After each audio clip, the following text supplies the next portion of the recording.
questions to ask throughout a campaign with the confidence rising. I told WDF don't switch, good times are coming on even deep diving. Fan cams, reactions, watch alongs to the pride of London thriving. The Eagles of South they flying. Keep your eyes on us, we ain't hiding.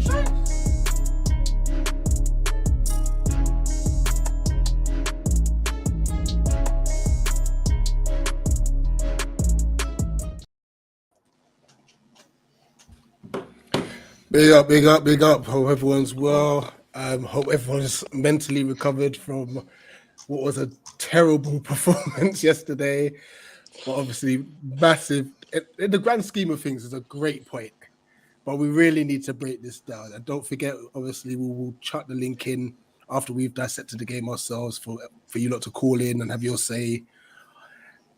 But boy, JC, how's it going, my bro? I'm all right. As I said, I'm happy with the point. I was saying off just before we started, I think I managed to compose myself during my fan cam, because I tell you what, when that camera shut off, I was pissed. I think I was ranting the whole way home because just of how dreadful we are, and 25% possession against. I know they're a sixth place team, yeah, but one shot on target. That we could be playing football now still, and we still wouldn't have scored. That's how bad it was. But I'm okay. Definitely. I'm okay. And big up as always, Tristan. How you doing? Rich, I'm gonna be honest with you. I mean, the amount of yelling I did in the White House Lane yesterday, my voice is nearly gone, mate. Still, you know what I mean? I'm just gaining it back. You know, I've got to be up for work in the morning, and I don't even think I'll have a voice at work. You know what I mean? But no, honestly, right now, that performance yesterday was shocking. It was a disgrace. It was bad, yeah. And we are so lucky to be getting a point. Like I said to JC on the fan cam, the only few positives is we didn't lose the game. We got a point, and we scored a goal. It was the most scrappiest goal you're ever going to see. But I'm going to be straight up, yeah. That team isn't good enough for the Premier League, and we're definitely going to be in a relegation battle. And as it stands, I generally think we could potentially find ourselves going down. But I'm really, really worried. I'm really worried, man. You know, to get dominated in your own backyard by Brighton, it's not a derby, but they're rivals. This rivalry's been going on for 50 plus years nearly. And for them to come and play like that, I mean, how they didn't flipping beat us 4-1 or something with the way we defended and played, I will never know. Because I was just sitting there most of the time waiting for them not just to score one, not just to score two, but three or possibly more with the players they got and the football they play compared to ours. So we got big problems, big problems. And if any Palace fan can't see that now, they're delusional. It's simple as, honestly. Yeah. Well, we're gonna spend this time literally breaking down every aspect, because obviously we got to figure out what's gone wrong. Yeah. Who's to blame? But that who's to blame bit is going to have many factors to it and stuff. And how are we going to navigate the rest of the season? Because, like, for me personally, I think we might just have to get used to the fact that we're not going to be playing good football, but we might just have to be picking up points, which is horrible considering where we were last year, where we looked so... It's so mad because last year we looked so good and we dropped stupid points. And this year we've looked really bad and picking up points where we shouldn't be. It's nuts. yeah, exactly. It's nuts. But let's chop it up. Honestly. Let's chop it up. Let's start off with the starting lineup. JC, the team comes out. I'm not gonna lie. Obviously, like I say, I was in a hotel in Slough. I was away with my wife, hence why I missed the game. And then you see the starting lineup, and you're just thinking, "What?" Oh my god! Yeah, so I see this come up on my Twitter. I see it like 5-10 minutes late, and I'm already seeing cussing going on in the group chat. Let me bear that in mind, okay? I see this, and I'm like, "Yo, Mateta's got hair here," so I'm thinking, "Yo, we're up." Yeah, he's got his hair back, but no. Starting lineup is Gaeta, Klein, Gay, Tompkins. We're thinking, because we thought Richards was fit. Bear in mind, the day before the match, he posted an image on his Instagram story saying he's ready. So we're all thinking, yo, he's fit, he's ready to go. Yeah. No, he's injured. I don't want to keep bringing it up, but I said it in my transfer weekly. No one wanted to listen, but it is what it is. Mitchell, Hughes, Decore, that's good. Ayew, Elise, Schlupp, Mateta. We know when seeing this that Elise is going to be in the 10, and that's somewhere where we don't want him. Our position. Looking onto the bench, we do a very Crystal Palace thing. We've got 2 goalkeepers. This is incredible Crystal Palace stuff. At least throw a kid on there, right? Ozo. Anyone else, man? Really, anyone else? Even Teo. Yeah. Johnstone, Whitworth, Riedewald, Luca, Maka is a great plus to have him back. Some proper senior player. Definitely. Lokonga, who probably should have started. 100%. Hamada, who made a good account for himself when he came on, I think. Eze and Edwards. Yeah. We see this come out and we're thinking, what has Vieira done? Is this just Hodgson in disguise? I thought it was a joke. I thought it was a joke at first. Do you know the funny thing is, yeah? You see where that massive painting is on the side of the house near the homestay on the half weight on the corner. There's the roundabout, yeah. So I was with my mate, and literally I get a text from someone on my Instagram as the Brighton fans were going past and the Palace fans and them lot were fighting. I was just there, and I get a text saying Mateta started up front, Tompkins is starting, and I'm like, what? Is he joking or something? And then I go on the website. So I go on the Palace app and I see that lineup and I'm like, that's the worst possible lineup we could have not just gone for that game, but that's the worst possible lineup that we could have gone with this season. It was awful. I had people around me saying, oh, we're going to get absolutely mullered. The reaction to when that lineup came out in the first minute at 2:00, everyone around me was just absolutely almost nearly in tears because it was an insult. You compared that lineup to the Brighton team. And I was saying to myself, yeah, we could potentially get thumped like 3 or 4-1 right now, to be fair, or 3 or 4-0. Sorry, this is before the game. Bear that in mind. So I'm sitting there, and it went from us really being up for it, you know. So you know, like Richards, he could have been in the team. Obviously, he wasn't because he wasn't fit. There was a chance of Will potentially being in the squad, even though he wasn't in the squad. We didn't expect him to play, but he at least could have started Edward and Eze like over the likes of Mateta or Schlupp or something, because them two were terrible yesterday. And you see that lineup, and it's like you're thinking, where's the goal going to come from? Let alone a shot. And it's just really, really just like brought the hype just down before the game, and you could see that in the stadium and that as well. It was really sort of nervous and that. Not before kickoff, but when it was kickoff, the atmosphere was over. It was okay. It wasn't the best. I'm not gonna lie. You could just see that no one had confidence in that lineup. And boy, I mean, I don't blame them because it wasn't good. The performance was just, like I said, was just it was putrid. It was humiliating to watch. It was painful to watch. Could have a crappy team lineup like that. It's as simple as. I mean, what do you make of it? Like, especially before the kickoff, Rich. From when you saw the lineup, what did you think of it? Honestly. Honestly, I was just like, wait, what? Mateta? Yeah. No.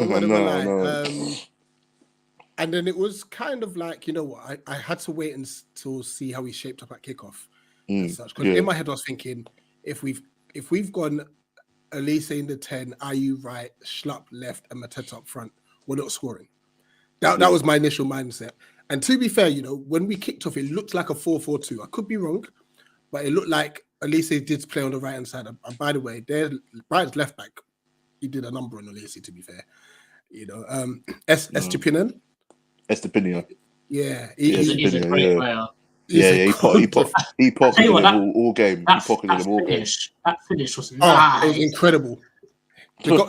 You know what? It should have stood. I don't think it was offside. It was offside. Richard was offside. Whoever was on VAR yesterday had in all games, especially the Chelsea game.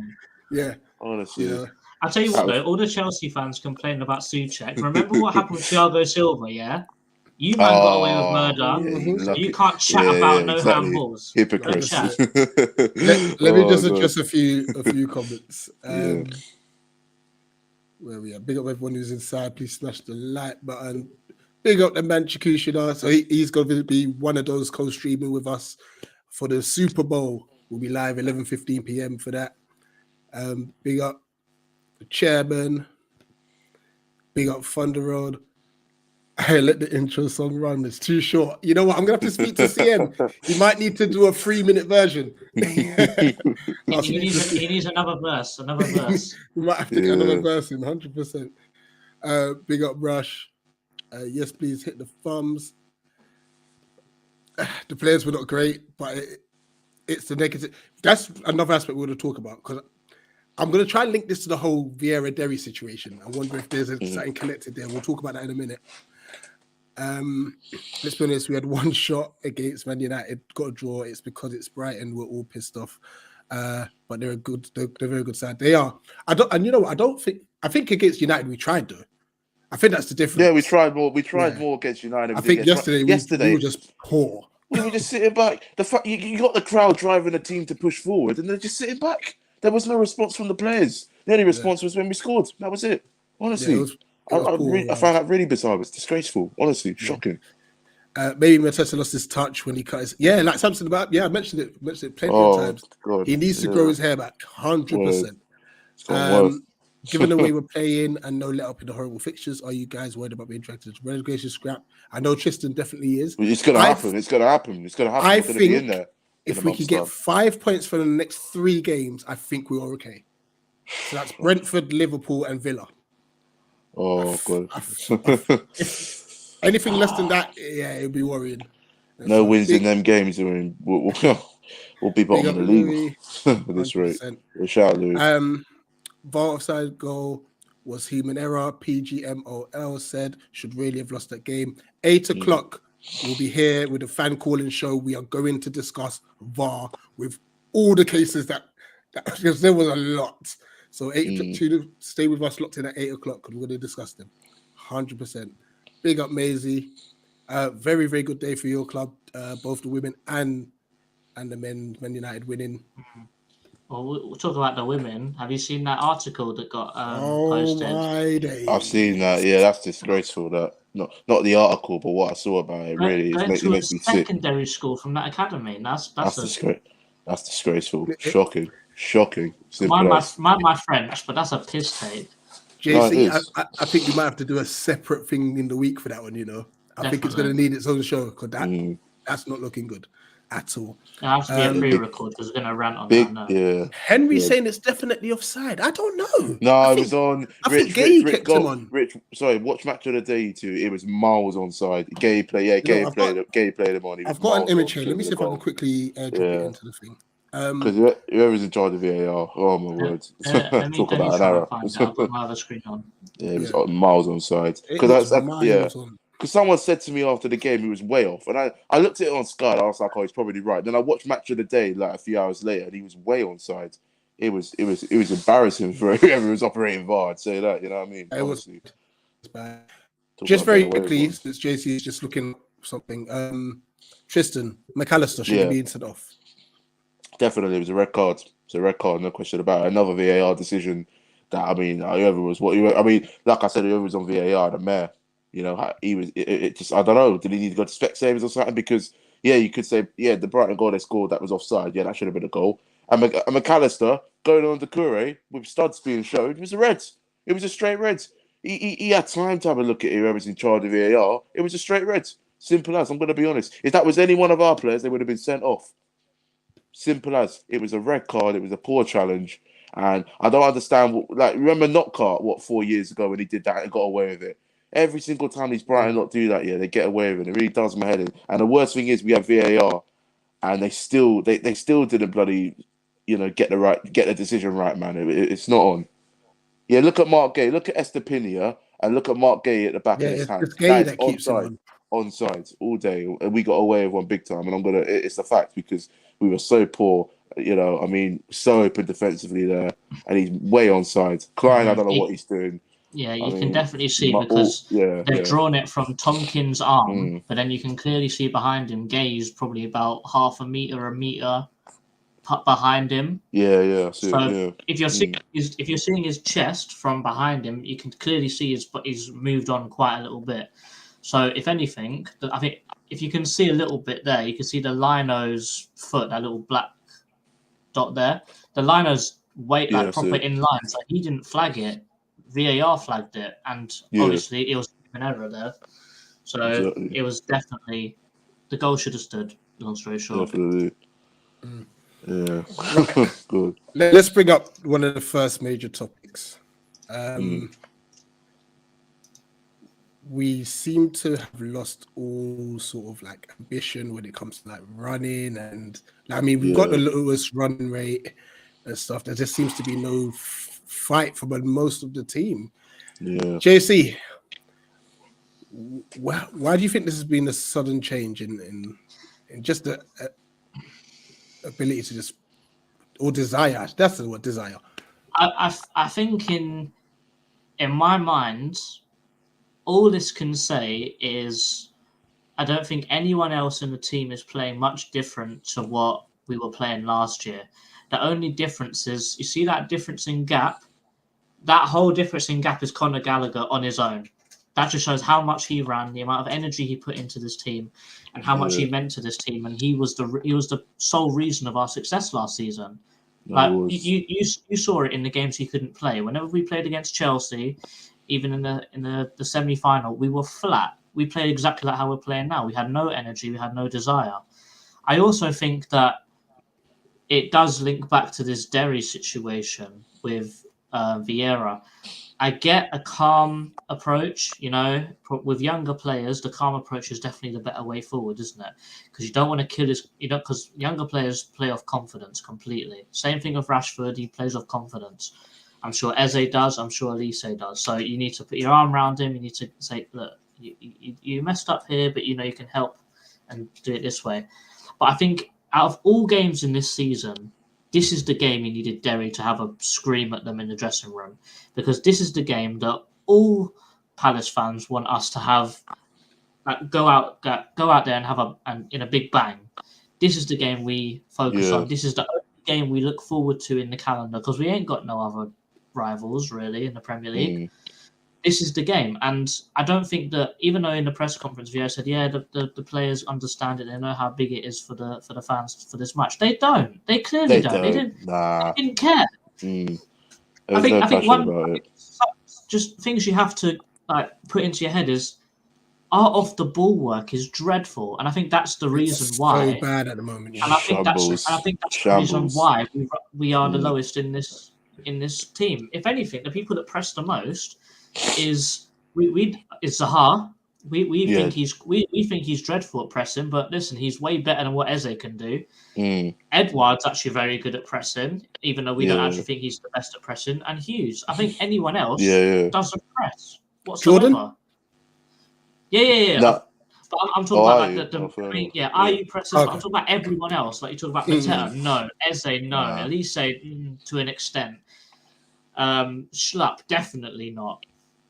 Mitchell, no. Klein, no. And the problem with Schlupp's one is that when he does try to press, his pressing angles are all wrong.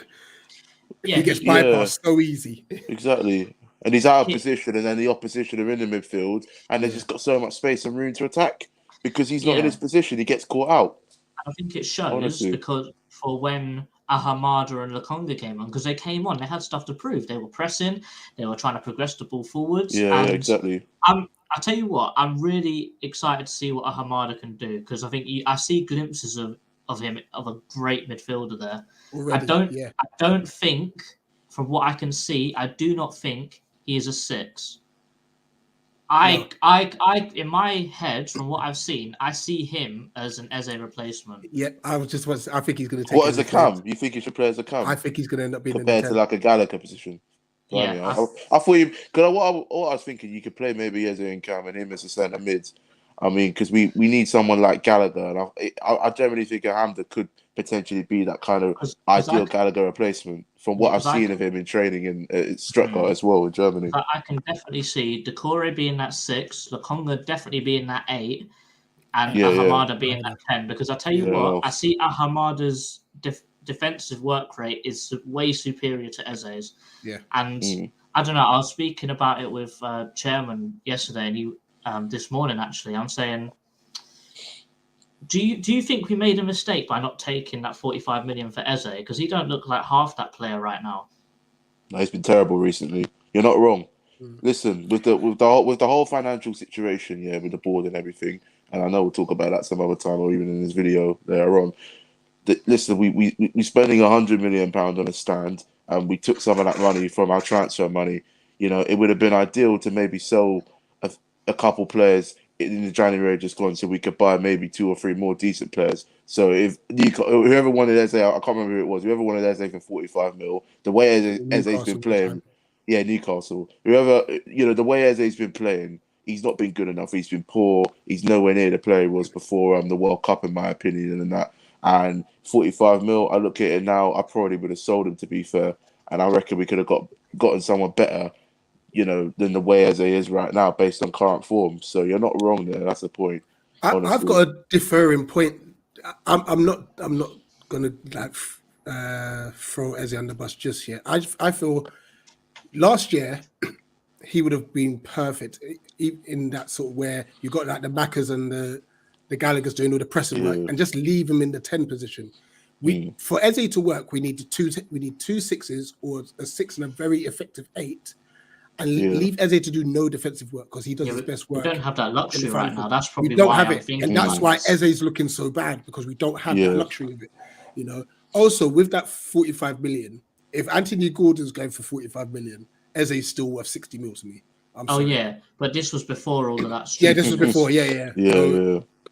So I'm not about Eze's still got a lot to offer us. Yeah, I'm just still need not that saying midfield sorted out for him to flourish. Yeah, I'm not pushing the narrative of selling Eze at all. I just think that his defensive work rate and his off the ball work rate is just so bad that it's making it glaringly obvious to everyone right now, and it's showing the levels between Eze and Elise right now, in my opinion. Yeah, I mean, Elise hasn't been that good either. I mean, he scored that goal against Man United, but I was looking at him yesterday, and we've seen this guy take long-range shots before. He had a few chances when he was on the edge of the penalty box. I know one of the passes was to Mateta, and Mateta, I mean, that's all I could say about his finishing right now in front of goal, you know what I mean? But now, Elise should have shot. He should have shot. He should have been more confident. I know he sort of played a part kind of with the equaliser, even though the keeper had it in his hands and for some reason, bizarrely dropped it. But he needs to do more. He needs to work harder. He needs to track back a lot better. He needs to be a bit more ruthless and have a bit more grittiness in his play. We know how he can play. I mean, look at him last season away at Millwall. Look at him against West Ham. We know how this guy can play. He's just not firing on any cylinders whatsoever. And he's been a big disappointment in this poor campaign for us this season. He was meant to step up, especially with no Sahara in the team. He should have been one of the players to step up big time, but he hasn't done that. And that's really annoyed me and wound me up, because I know how we as Palace fans know how he can play. And he's not stepping up to the plate whatsoever. And I think it's confidence or a bit of friction potentially within the team. Or Vieira's just not coaching him properly. That's the way I see it based on current form recently, to be fair. If I'm right or wrong, but that's my thoughts on it, in my opinion. Big up, Nate. I hope you're doing well. And obviously you had to work in that. Patrick Vieira. Is it time to start having a look at him?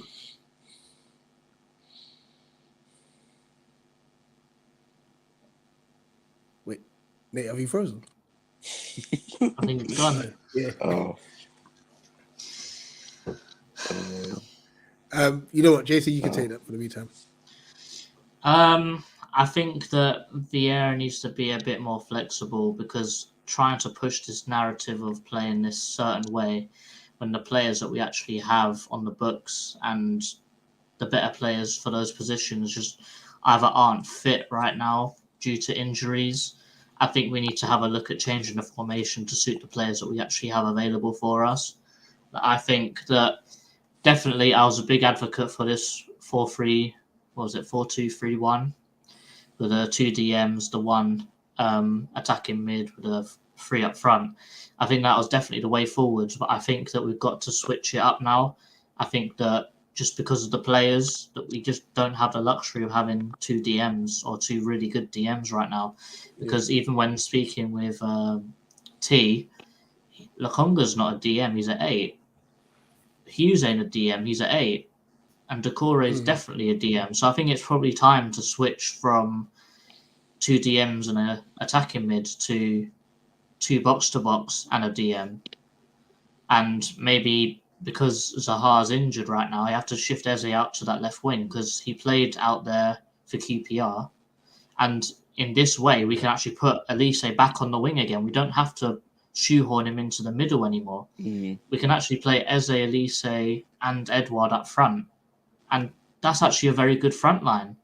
And also with having a 2 8s and a 6, you've got a very solid midfield there. There's obviously clearly not much creativity in there, but we can see the passes that Lokonga and Decore can pick out. So that maybe kind of cancels out the need for a dribbler in that midfield. Like Eze can come short and dribble the ball. Edouard and Elise can do the same thing. So I think that Vieira needs to change the tactics up to suit what we have, long story short.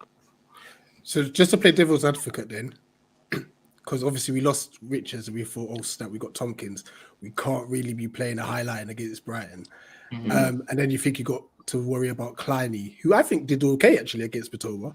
But listen, Matoma he's quality. Definitely. Yeah. His defensive work was stupid. Oh yeah, the amount of times the least they kept on getting dispossessed by him in the first half, mate. Jesus Christ, it shocked me. Shocked me. Yeah. Elise's defensive work shocked me as well. He was actually good defensive. Terrible. Yeah. Terrible Elise's defensive work.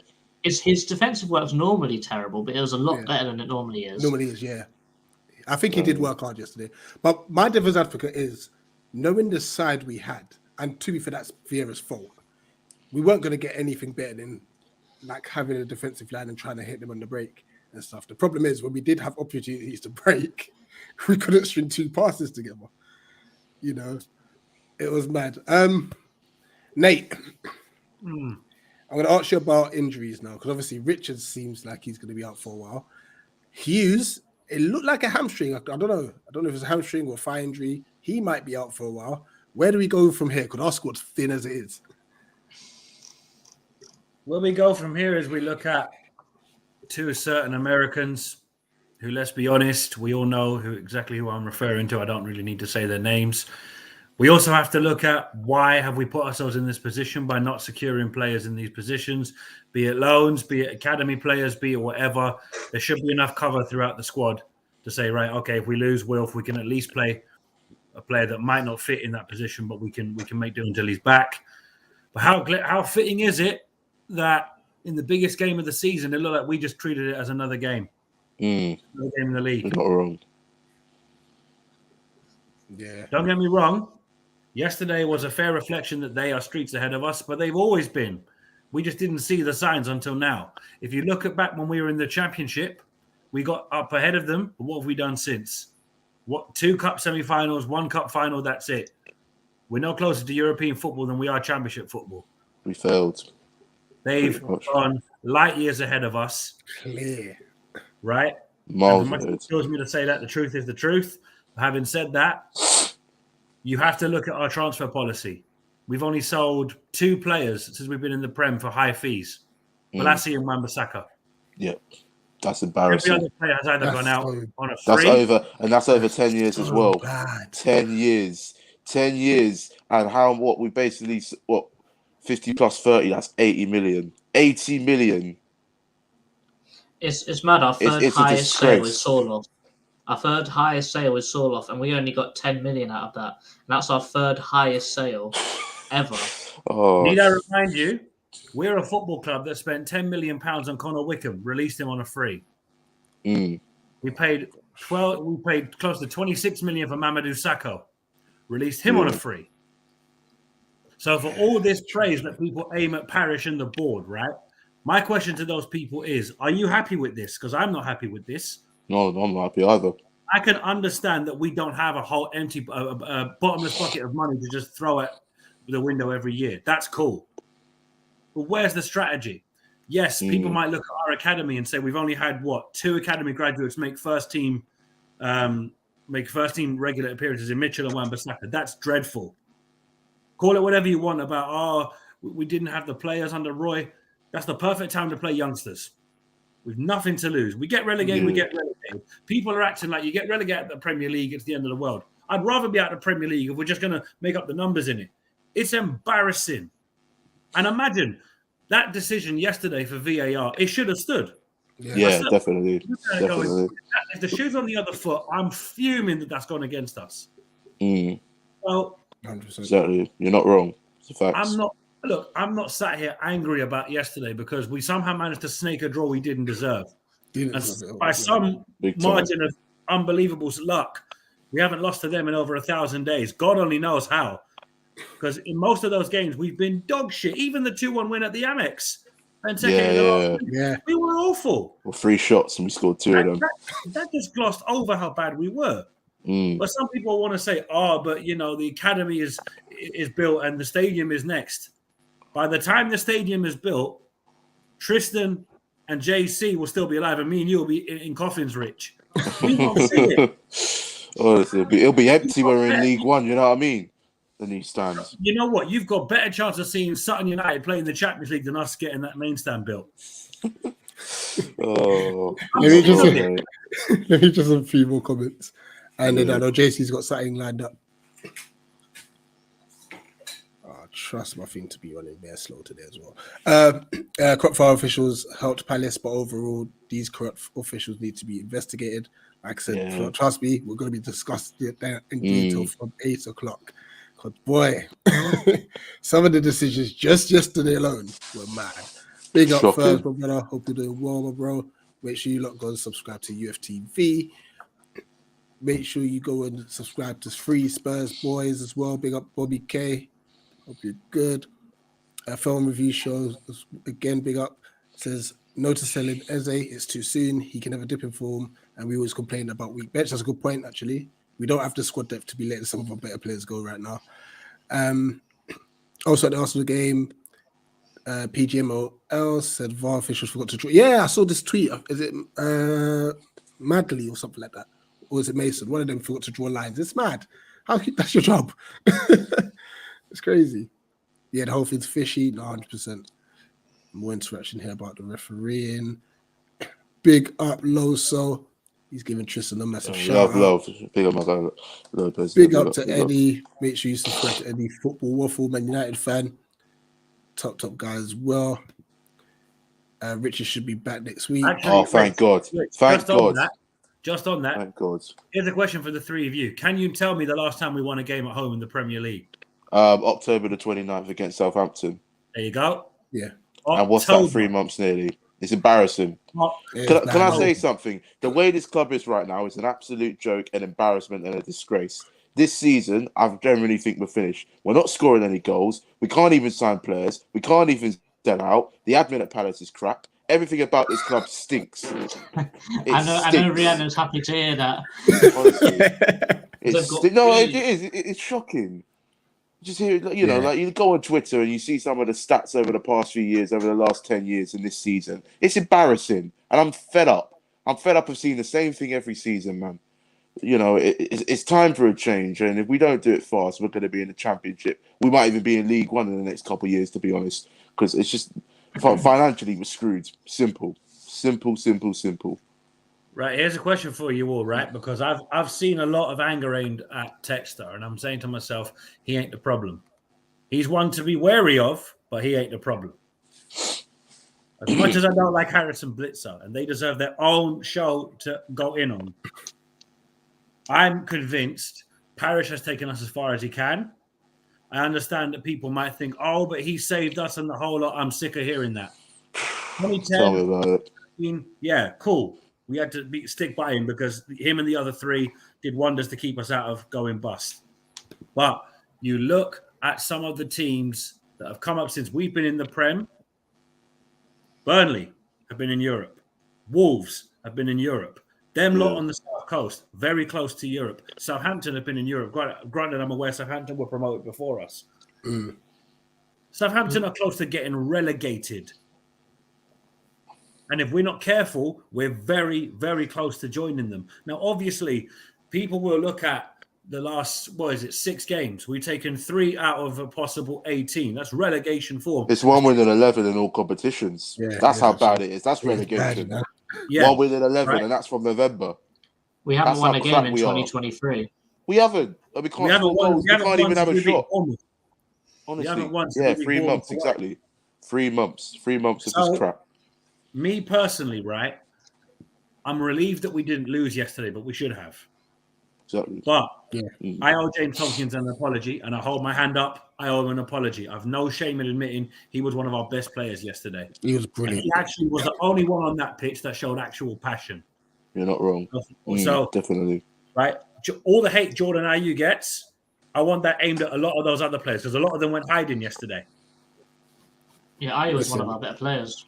Yeah. You know? But the thing is, we've been saying this almost every game. Mm-hmm. Like that Ayew's been one of our better players. And it's more so from a defensive standpoint, which shows how bad we are going forward. Exactly. Yeah. Boys, you're not wrong. Yeah, 100%. We know for a fact Palace Twitter does not want to hear Jordan Ayew praise because apparently he's the worst thing since sliced bread. But the last time He's the number. You do realise we're the football club that paid Jordan much a wage, right? We paid Remy a wage, right? We paid Fraser Campbell, Shamak. a wage. Like, do you realise how dead food some of our signings have been?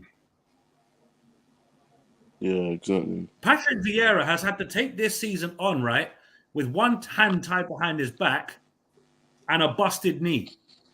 And he's expected to do miracles. Like all of a sudden, we're amazing. We're an amazing football team. We knew Wilfred's leaving at the end of the season. So I'm thinking in my head, you know what? Why aren't we hearing about like for like replacements in the summer? Bare minimum, we should be saying, do you know what? Let's maybe look at Reece Nelson at Arsenal or someone of that effect that can play on the wing. I'm not saying Reece Nelson, but he's an example I'm looking at, right? I'm thinking, we're not even hearing about, right, who can we get that probably isn't getting first-team football that we could definitely grab and go, do you know what? You're not going to be the star, but you're going to be one of the players that we don't expect much from, and this is where you can shine, right? Our transfer policy is just awful, as I pointed out, right? Mateta works hard, but doesn't do anything, right? A striker. You could have a hybrid of all four of us put together. We do a better job than Mateta. And I can't run for toffee. I ain't got no left foot. You know what I mean? I'm injured most of the time. I'll play then. No, but you see what I'm saying? Like, Could I ask something? Yeah, are any of you parish out right now? Be honest. Are any of you parish out like right now, based on our recent form? Look, I'm definitely getting the pitchforks ready for the board, but to say parish out right now, I'm teetering towards it. But I'm wary of if we get Parish out and the worst possible owner comes in like a Simon Jordan, we might be thinking, hey, do you know what? Maybe Parish wasn't the problem. Yeah, I'm gonna see. I'm gonna see what the summer's like. And that's if we stay up, though. We will. By the skin of our teeth, we will, because we're masters. Oh, I hope so. I hope so. Think about it. Think about it. We had a similar run a couple of years ago where we had to play all these mad teams towards the middle of the season. And then we had a relatively easier run at the end. We picked up enough points. The only glimmer of hope I've seen, right, is we're a point better off than we were at this stage last season.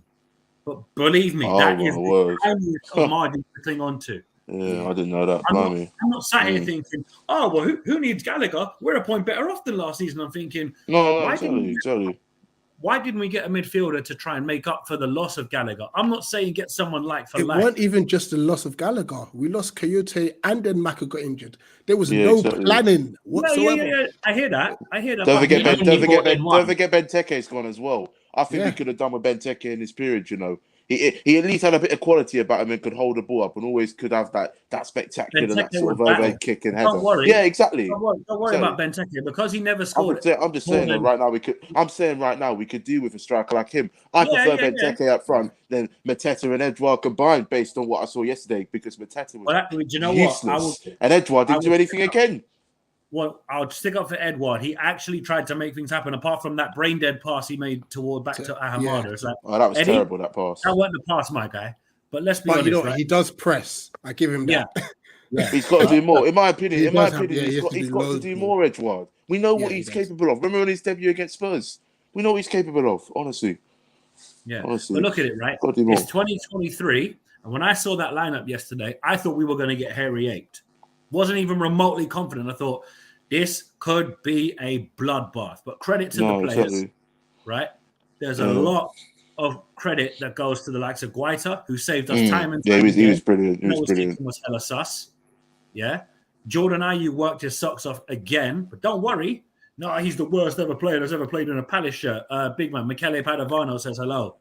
I'll say this about Ayew. He's being played out of position. He's a number 8. He's not a right winger. He's not a striker. Play him in his actual position, and he will be a good player. He played well yesterday, and the reason why he's getting a load of stick is because he's on the wing, playing like a forward. He's not a forward. He's a number 8. And once you play him in that number 8 role, and he starts putting in good performances week in, week out, like he was yesterday, he'll get more credit. You know what I mean? But he did play well yesterday. It is ridiculous that fans are hating on him, in my opinion. Just before because I'm going to shut it, because I know I've gone for a while, but what I will say is, if you look at the players we have out on loan, it would not faze me one bit if we gave some of them a run out next season. I'm not saying start them, but if you offered me Killian Phillips and Raksaki off the bench next season to see what they can do, I'm for it. It's something new.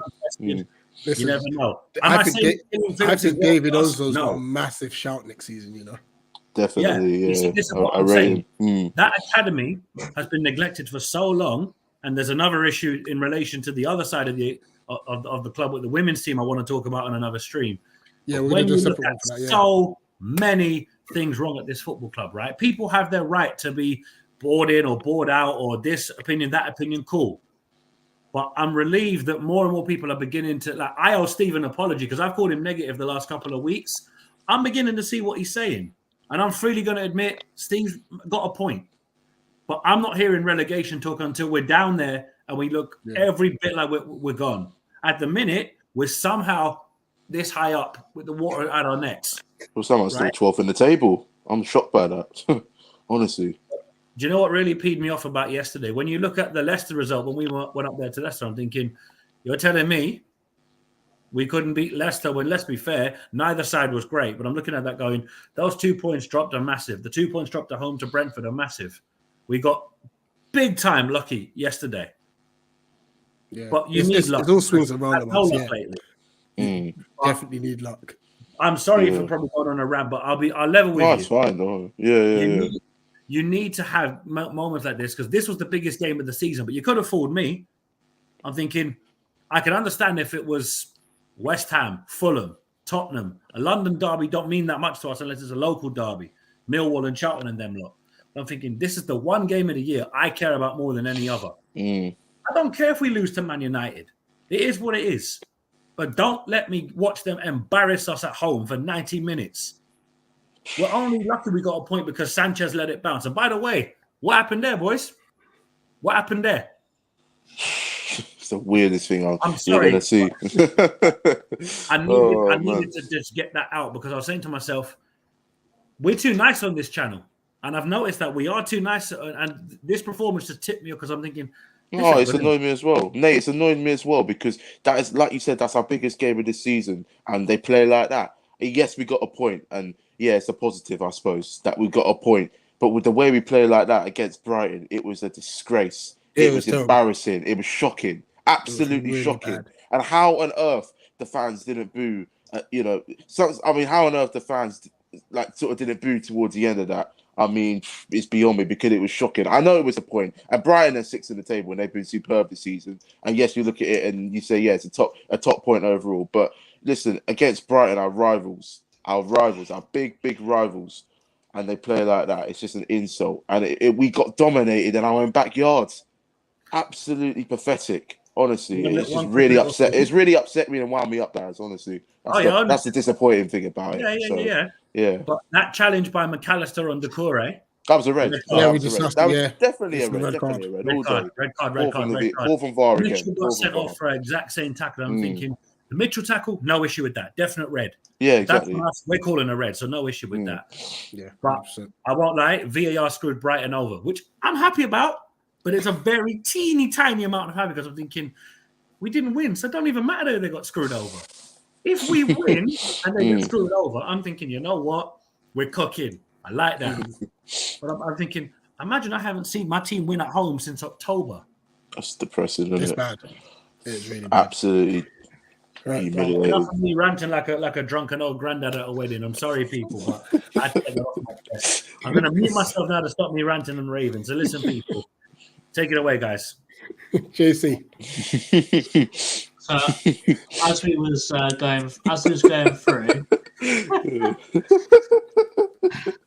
should I sit with him just to make sure he doesn't say anything? But yeah, as I was answering your question about what I think of Vieira and how I was saying I think he should change the system, I just had a thought of this is what I would make my starting lineup for the next week game. and I'd switch it to a flat 3 with a 1-6 and a 2-8. And I think this is how I would line up. This is bearing in mind if Richards is still injured.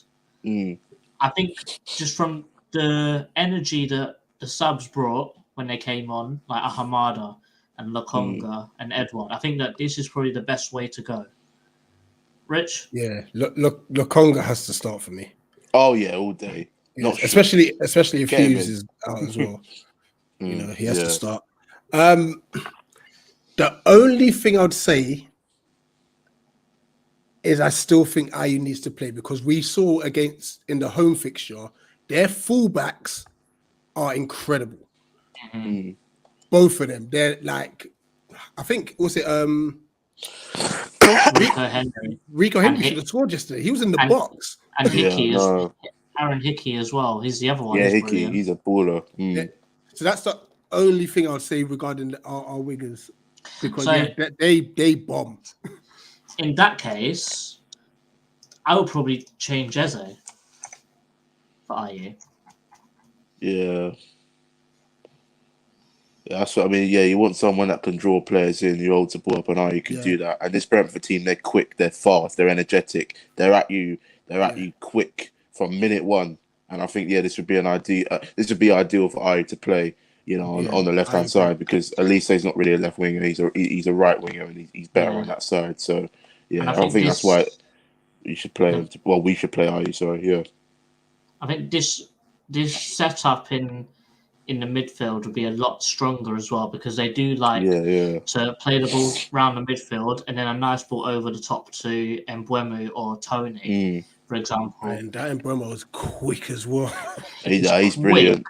And remember, Mbeumo plays on the right, and normally what will happen is Hickey will come bombing down the left, and he'll act as a left winger. So they're sort of when they're transitioning into attack, they sort of have Henry on left wing, Tony up front, and then Mbeumo on the right wing, and that sort of changes as well. Is Tony out for the game? Is he? No, I don't think he is. No, unless he's suspended. I don't know if he got a yellow card or so. I'm not sure. I've got no idea. I don't know. Fact check it. Nate, while you're muted, you can fact check it. But Tony's had a great season as well. Yeah. What, like 30 goals, Both of those strikers for Brentford are scoring goals for fun. And Wissa, don't forget Wissa when he comes. When he comes off the bench, he's always got a chance. Always scores, man. Guys, that guy's class, man. Honestly, Burma, Wissa, and Tony, them three are just clinical, and they got players like Yano and that as well. Always get the odd goal now and then.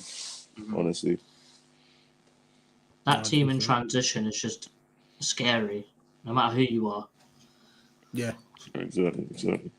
Yeah, will we make any changes to this predicted lineup for next week? As I say, that's a good lineup. No, definitely the best one we could go for. Yeah, it's the best we can do at the moment, man. Especially defensively in that as well, with Ayew tracking back and drawing players in, Doucouré and like Lokonga and that. Lokonga can play as a defensive mid. He's done that for Arsenal, and that's we've got a bit of defensive cover players that are willing to track back rather than stand around like statues, like Schlupp.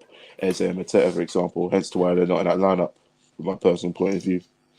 Big time. You know what's mad about it? Like, obviously, we still got Zaha, Richards, Anderson, Maka, in a sense, to come back. Oh yeah, definitely. We're not far from having that squad of 16 that is like, yes, I still think we need a striker, but not a striker like Edouard who likes to come to feet. We need just a striker that likes to just every time just knock it long and he'll just run channels. Like a Dwight Gale. Yeah, that sort of thing. What Andy Johnson? Well, you know who that was though, right? The guy was Semenyo. And we missed out on. And who else did we miss out on? Yeah, Sulemana. Do you see Sulemana? How we missed out on Semenyo to Bournemouth, man? I mean, come on. Bournemouth are in the bottom three with 12. Why would you want to go Bournemouth? But they got more money than we have. That's the reason why. It's ridiculous. I mean, come on. They spent 30 million on Sulemana, though. Yeah, that was a lot of money. That's a lot of money. But he completed 8 dribbles. That's the thing, like, especially we should be planning ahead. He is the Zaha replacement. Yeah, we should be thinking about the replacement now in case Zaha doesn't stay. We should already have that like lined up saying, listen, we want you next summer.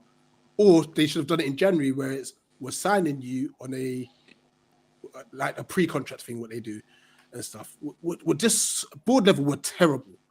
Were so bad. It could have been a thing of like what Man United did when they bought Zaha. They bought Zaha and loaned him back for the rest of the season. Yeah.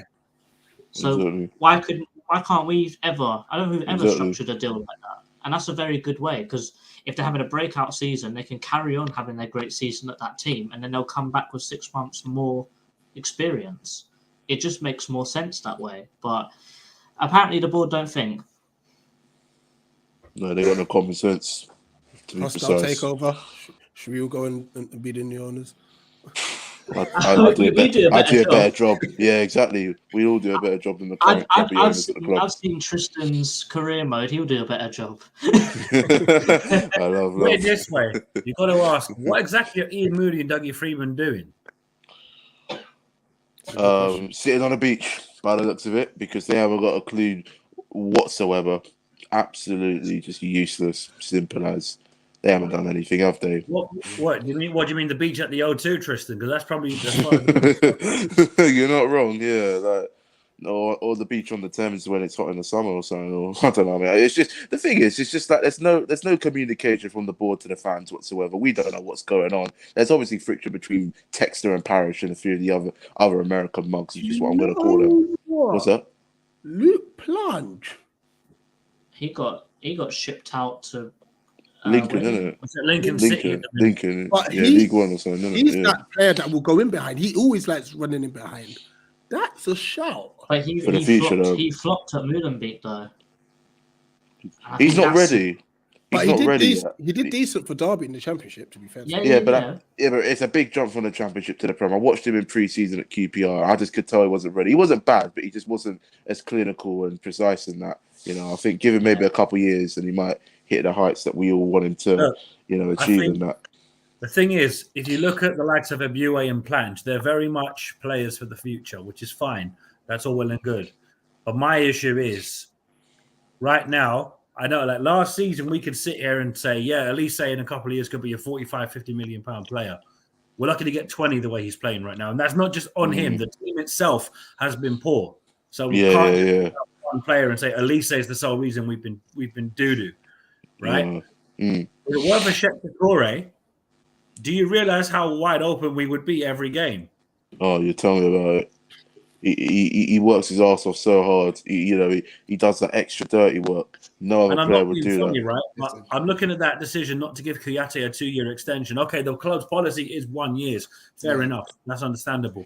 We could have done with him though. Anything would keep for because Kouyaté knew what these kind of games meant, as does Tompkins. Yes, having players over 30 in that is a problem. But Kouyaté Decore will be a mad midfield as well. Do you get me? Definitely, yeah. Right? Maka coming back is a positive because Maka knows what it means to play for the football club. It's just unfortunately his legs have gone massively. But we've gone from Jedinak, Ledley and MacArthur to now thinking, oh Christ, is he actually fit enough to play? Essentially, MacArthur is our James Milner. He's somehow still here, and we still can't decide. Oh wait, do we replace him? No, it's cool. It's cool. We'll just sign a defender we never heard of, and hope to God he's half decent. Honestly. And Rich, I said this on the watch along. If Mitchell's performances continue to dip, play Teo. Yeah, you might not do any worse. You're not wrong. Yes, he was saying that earlier as well. Did you see that goal? Did you see the Brighton goal? I mean, what's he doing? What is he doing defensively? Some of the worst defenders. He was ball watching, but the thing is, he was in front of March, and March just went around him, took a stroll around him, and just obviously scored the goal. It was so bad.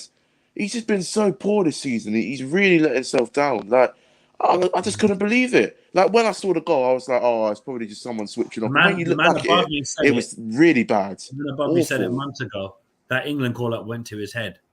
It did. No, big fan. Off that, I remember some people were in the comments were saying JC's wrong and JC talking crap. JC, you were dead right. And I'm looking at it going, it's not just Mitchell's fault. He got to play for his country. No one expected him to get in the team, so fair play. But I'm thinking, yo, you saw it when they released all them videos. Sterling, mate, this is my guy. This Tyrant Mitchell, he's the next big thing. And then I bet you also behind the scenes just, come to City, man. Come to Liverpool, man. Come back to Palace thinking, I'm bigger than this. I don't need to play well. These men are going to come in for me in the summer. You're Guess not what? wrong. So Guess true. what? He played bad, and no one came in for him. Why do you think we've not had a bid for him, let alone interest in someone buying Tyreek Mitchell? They can see he's got 1 foot. If he can't pass around the outside of you, he ain't coming inside. All you have to do is block off the touchline. That's the simplest thing, yeah. I know it's a pause moment, but it's just so simple to press I know what you're Tyreek saying. Mitchell. You just lock him off. Don't let him go on his left side, and he's useless. Really. I'm not being funny yet. I give this man a whole heap of hate on this channel, but Patrick Van Aanholt, all is forgiven. I want an attacking fullback again. I'm sorry. It makes such a difference. I'm man enough to admit it. You know what I mean? Let's be real. Look, Mitchell defensively is better than what we've had prior to that, right? But it says an awful lot that our policy, even with the academy, is we'll give Teo a little run in the FA Cup where he looked a bit ropey against Stoke, but that's it. And I'm thinking we've got no other left back. Nathan Ferguson is forever injured. God love him.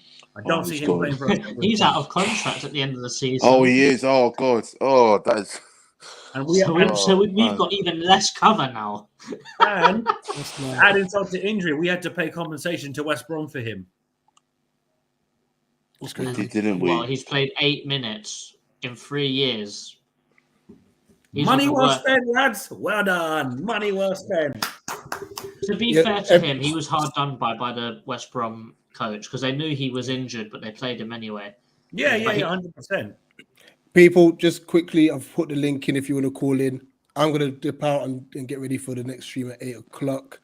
Fan calling show, any fan from any club could call in. We are going to discuss those VAR decisions as well as all the other results from the weekend. So big up everyone. All but this one, because the more I talk about it, the more I know. 100%. In a bit. Cool, in a bit. See you, man. Take care. I think one thing that I want to touch on is how we said that Decore is just the one guy that's holding this whole team together. I'm looking at his stats right now, and he's got 8 yellows. So he's pretty much 2 games away from another game suspension. Oh yeah. How the hell are we gonna, I guess, stop this? Because he has to take a yellow every game because no one else is going to do it. It's going to get to a point where he's going to be suspended 3 times this season. He's going to have 16, 17 yellow cards. Yeah, but you got to remember, JC, we're not allowed to criticize our transfer policy or our board because apparently you're not a true fan if that's the case. I've seen Tristan take that kind of heat off people. I've taken heat off people like that. Yeah, it says an awful lot that we're actually nervous about Decore making game-saving tackles. You're thinking we should have at least 1 or 2 players able to do that alongside him to take that pressure. I feel sorry for Decore because if he stayed at Lens, he'd be in Champions League football right now. JC, you said it perfectly. Do you know what Palace should have done? Is going for Fofana as well. Whatever about it was going to cost too much money. Go for it. Give him that cover, because if that happens, we're looking at it and going, do you know what? This midfield is not the finished article, but it's a massive improvement we had before. Any guarantee we'd get for Fofana? No. But at the same time, you're thinking the 2 of them in midfield together had such a great partnership that it allowed one to go and one to stay. We don't have that at Palace, right? When you free Schlupp and Eze of having to play as makeshift hybrid 6 and 8s and have them play as attacking players, Schlupp's a different player. Eze's a different player. Ken, what's up? Yo, I'm good, man. I'm good. I just wanted to talk about Crystal Palace and talk about the VIERA that has been going on throughout this week, because I think this week has been a joke for the VIERA, because VIERA for me it's not a problem. I think it's the people that are checking the VIERA that's the problem, because how can you not draw a line for and be sure that it's offside? That's how a team could lose the championship, or a team could get relegated. This is why we need proper referee to be there to check VAR, because now VAR is not doing their job properly. Because and now Like now, look at the Arsenal match. Arsenal could have won the match yesterday. Now and then now it was a draw when Ivan Toney was offside. And now yesterday, Crystal Palace, they said the goal for Brighton, the first goal should have been a goal, that it should have been offside.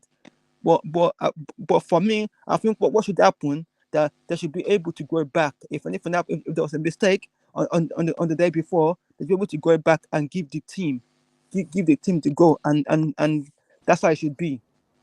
Yeah. Definitely. But for me, I think Crystal Palace was lucky yesterday for them to get a draw. Yeah. And I think there's some players in that team that needs to say it's time for me to leave the club. People like Jordan Ayew is not good enough.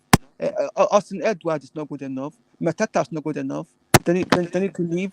And there's some people in the defense that are too old for the team that need to leave. Because Crystal Palace need some young blood that are ready to play for the club. Not just people that are just getting money that don't even score. Because when last did Mateta or Edward or Ayew scored? It's been since last year they scored. This year no one has scored. Definitely. And Crystal Palace are lucky to be in the tough position, because the other team below them are not playing well. If the team below you are playing well, Crystal Palace by now will be in the relegation zone by now. Definitely. Ken, before we address you, Tristan has to jump out. So Tristan, thanks for coming on, mate. Shout out your channel. Yeah, but people, make sure to like, share, subscribe to my channel, Tristan Free vlogs and that. Weekly, got some big away trips to Brentford, Villa, Arsenal, Brighton coming up within the next month and that as well. So hopefully the football improves. But if anything, I'm just looking forward to the away day rather than the games and that based on Palace right now. So yeah, like, share, subscribe. Road to 3K and that for my channel and that as well. And yeah, been a pleasure hopping on here, lads, and that as well. Pray for Palace. And yes, peace out, my people. See you lot. Take care. Thanks a lot, Tristan. Anytime. But Ken, addressing what you were saying, it's hard to have a video assistant referee when the people actually using it are making the errors. How can we have human error in a mechanical system? It just doesn't make sense at all. Yes, it doesn't make sense. Yeah, because it's been happening constantly now. Yeah, but I think they need to look at the way it was done in the World Cup, because in the World Cup everything was done well, and there was no problem with the VIERA. But I don't know why in England, the best league in the world, so many problems is there for VIERA. Every week there's always a problem. And I don't know why. Well, there's a reason. There's a reason why there weren't no English referees going to the World Cup, because they're dreadful. Yeah, that's good. They shouldn't take any of them. Even in the Champions League, they shouldn't be there. They need to be trained properly how to use the VAR first before they go to any big competitions or even in the final or anything. Yeah, definitely. Lazo says, do you think Mitchell is Premier League ready? I think he's Premier League ready, but I think he needs someone to challenge him for his place, because I think right now he's a bit too comfortable, because he knows that there's no one else to be picked apart from him. I think if he had competition for someone that is as good or maybe even slightly better than him, you'll see his levels get raised dramatically. Yeah, I think that's the problem. That I think that there's some players in the team that are not getting dropped because there isn't no one else that could take their spot in the team. That's why you see Mitchell is there every day, Gaeta is there every day, and that's why some players will always be playing and they won't get dropped, because if you look at the bench, who is there that you would say could be second choice that can take their spot? No one is there.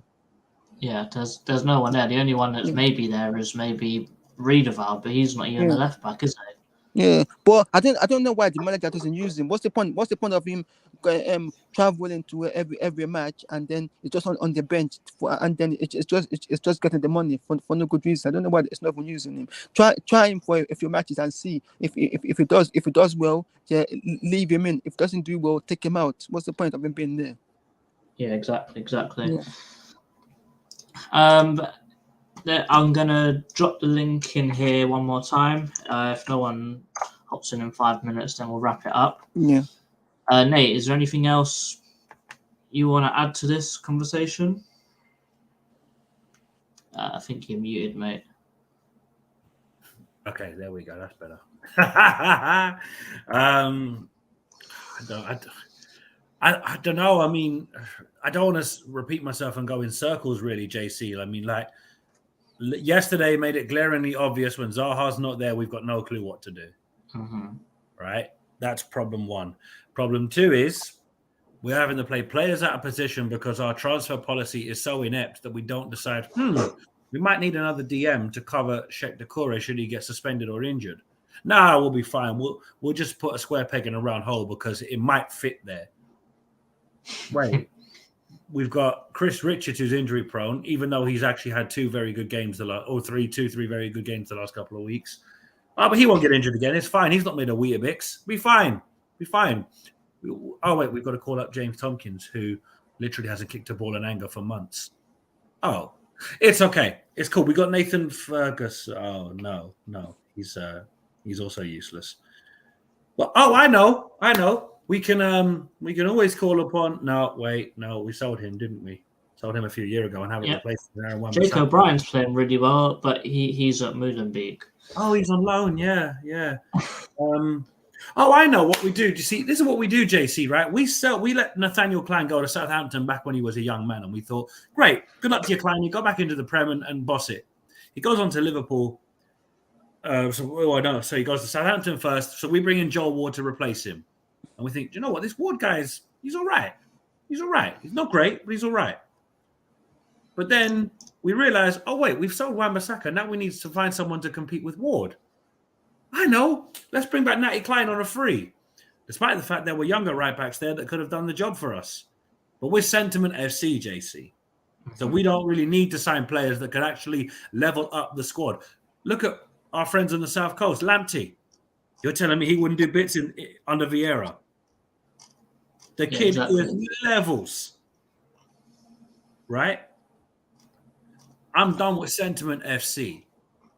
And I saw a peak of that when Brandon Pierrick made his debut away at Norwich. I went, this guy's awful. The man had a pre-assist to an assist. Everybody's twerking for him. I'm like, this guy's doo-doo. Like, what's the hype for? He's shocking. I'm pretty sure he's not even I'm pretty sure he's not actually signed anywhere right now. He's unattached last I'd heard. But you see what I'm saying? Our transfer policy is so terrible. We've become Sentiment FC and we've tried to sign old boys to bring back the glory days. We'll probably offer Victor Moses a contract, you know. It wouldn't shock me because I know his son is at the academy now. It's like, can we not try? We might as well bring back Ben Watson, Joby McAnuff, Wayne Routledge, Vince Hilaire, Jim Cannon. Well, Connor Wickham looks like he's leaving Forest Green Rovers soon, so you never know. We're back. We're Sentiment FC. We love bringing old players back that clearly won't push us up. Definitely. All right, guys. Ken, thank you very much for hopping on with us today. Thank you too, guys. Pleasure, mate. But yeah, I think that's it. Nate, let's wrap it up. This is the match reaction for the Brighton Crystal Palace game. It finished 1-0. We had a bit of a rant about it. We're a bit upset about it, but all we want is for change, and we ain't going to get change unless we ask for it. So, guys, this is Crystal Palace. This is Eagle Eye Football, and we are out. Eagles! Eagles.